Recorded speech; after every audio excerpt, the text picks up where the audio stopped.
And a news story came out that they were busted for having like a fake wall that led to a stairwell down to the basement. And they had way more kids than they were licensed for, essentially. Oh.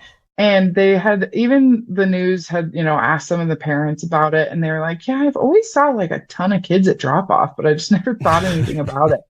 And it's so they were busted, by law enforcement, not EH for this, for, just essentially child abuse, child neglect, because you had more children in your care than you could handle.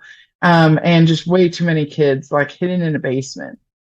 Where we came into play is we got contacted by the local media, and we were asked for any information we had regarding this. And since we didn't inspect the actual home itself, we didn't have any information on that. But they asked for any information we had on the owner, any information we had on any of their other properties. So we had to, following the guidelines of our Open Records Act, of pull anything we had.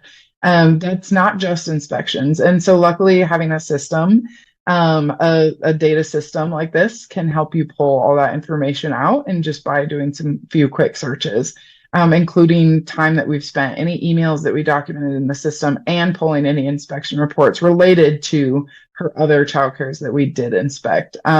It was a crazy story, but luckily, we weren't directly involved with that home, and had overlooked a false wall that wasn't on us. Yeah, I thought once you start going to a false wall to hide children in the basement, it feels like Mhm. criminal intent is not a very far Yes. leap from there. Like that is that again, you don't see that one every day.